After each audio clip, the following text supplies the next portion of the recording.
7 ગુજરાતનો અવાજ।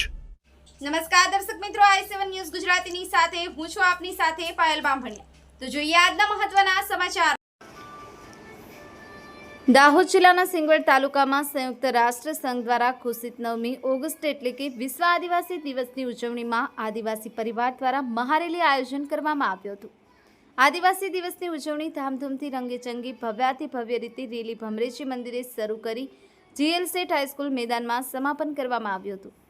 માહિતી અનુસાર દાહોદ જિલ્લાના સિંગવડ તાલુકામાં આદિવાસી દિવસની ઉજવણી ધામધૂમથી ભવ્યાતિ ભવ્ય રીતે કરવામાં આવી। આ રેલીનું આયોજન આદિવાસી પરિવાર સિંગવડ દ્વારા કરવામાં આવ્યું હતું, જેમાં આદિવાસી એક સમાન જય જોહર કા નારા હે, ભારત દેશ હમારા હે, પ્રકૃતિ જય જેવા નારાથી સિંગવડ બજાર ગુંજી ઉઠ્યું હતું। જેમાં સામાજિક આગેવાન મુકેશભાઈ ડામોર દ્વારા આદિવાસી રીત રિવાજો આરક્ષણ વિશે વાત કરવામાં આવી હતી। જેમાં નરેશભાઈ બારિયા પણ રેલીમાં જોડાયા હતા અને ભીલ પ્રદેશમાં જળ જંગલ પ્રાકૃતિક વાત કરવામાં આવી હતી। જેમાં શૈલેષભાઈ હટેલા, પર્વતભાઈ ભાભુર, સુરમાભાઈ ડામોર, ડોક્ટર એસોસિએશનમાંથી ડોક્ટર નિલેશ સેલુત પણ રેલીમાં હાજર રહ્યા।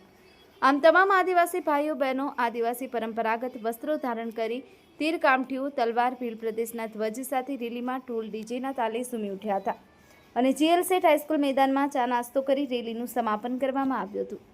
રંધીકપુર પોલીસ સ્ટેશનના પીઆઈ અને તેમની ટીમ દ્વારા સુરતપણે પોલીસ બંદોબસ્ત ગોઠવવામાં આવ્યો અને સમગ્ર સિંગવડ તાલુકામાં ગામોમાં આદિવાસી દિવસની ઉજવણી કરવામાં આવી।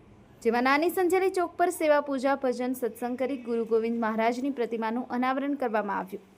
મુનાવાણી સિંગાપુર ભીલ સરકાર સંગઠન આદિવાસી પરિવાર દ્વારા રેલી કાઢી ઢોલ ડીજેના તાલે નાચી ઉઠ્યા હતા અને ભોજનની વ્યવસ્થા પણ કરવામાં આવી હતી। જેમાં મંડેર, ડુંગરપુર જેવા ચોકો પર પૂજા અર્ચના કરવામાં આવી। આમ સમગ્ર સિંગવડ તાલુકામાં આદિવાસી પરિવાર દ્વારા 9 ઓગસ્ટ વિશ્વ આદિવાસી દિવસ ઉજવણી કરવામાં આવી હતી। નિલેશ વસિયાની સાથે cameraman Kalpeshbhai નિસરતા, i7 news Gujarati, Dahod.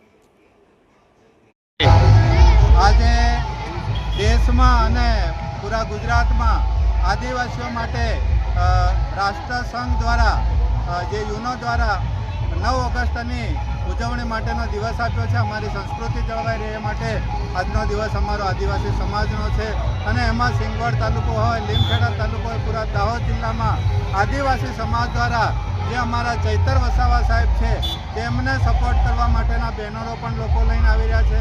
આદિવાસીમાં એક જ એવો નેતા છે કે આદિવાસીઓ માટે લડે છે અને અત્યારે એ જેલમાં છે। તો સરકારને પણ રજૂઆત છે, અમારા જે ચૈતર વસાવા છે એને તાત્કાલિક છોડવામાં આવે। ખોટી ષડયંત્ર કરીને એમને પૂરેલા છે તો તાત્કાલિક એમને જેલમાંથી રિહા કરવામાં આવે તેવી માંગ છે અમારા આદિવાસીઓની। સાથે સાથે અમારી જે સંસ્કૃતિ છે, જળ, જંગલ, જમીન, એના માટે અમારા ખેડૂતો લડે છે, અમારા આદિવાસી સમાજ લડે છે। એ ખરેખર 50 વર્ષની જમીન હજી સુધી અમારા માણસોને આપવામાં નથી આવી, સનદ આપવામાં નથી આવ્યું, ખેડનો હક પણ આપવામાં નથી આવ્યો। તો સરકાર પાસે અમારી એ પણ માંગ છે, પૂરા દાહોદ જિલ્લાની માંગ છે કે જેટલા પણ આદિવાસીઓ અત્યારે જમીન ખેડી રહ્યા છે તેમને ખરેખર જમીન મળવી જોઈએ। તેમને જે જળ છે, જ્યાં નદીઓ છે ત્યાં પણ અમારો હક હોય એવી અમારી આદિવાસીની માંગ છે। અમે મૂળ માલિકો